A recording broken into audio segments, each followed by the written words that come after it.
Michal Šimečka, predseda Progresívneho Slovenska, obvinil Pavla Gašpara, riaditeľa Slovenskej informačnej služby, z autorstva dokumentu, ktorý slúži ako podklad na jeho odvolanie z pozície podpredsedu parlamentu. Podľa Šimečku vlastnosti dokumentu jasne naznačujú, že pochádza od Pavla Gašpara. Je to obrovský škandál a dôvod na jeho okamžité odvolanie, vyhlásil Šimečka.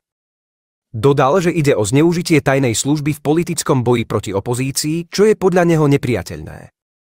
Šimečka zároveň poukázal na to, že samotný Gašpar v minulosti pripustil, že rozumie obavám opozície z jeho menovania na čelo SÍS. Vo štvrtok poslanci strany Smer a Slovenská národná strana v parlamente podali návrh na zvolanie mimoriadnej schôdze, na ktorej by sa rokovalo o Šimečkovom odvolaní.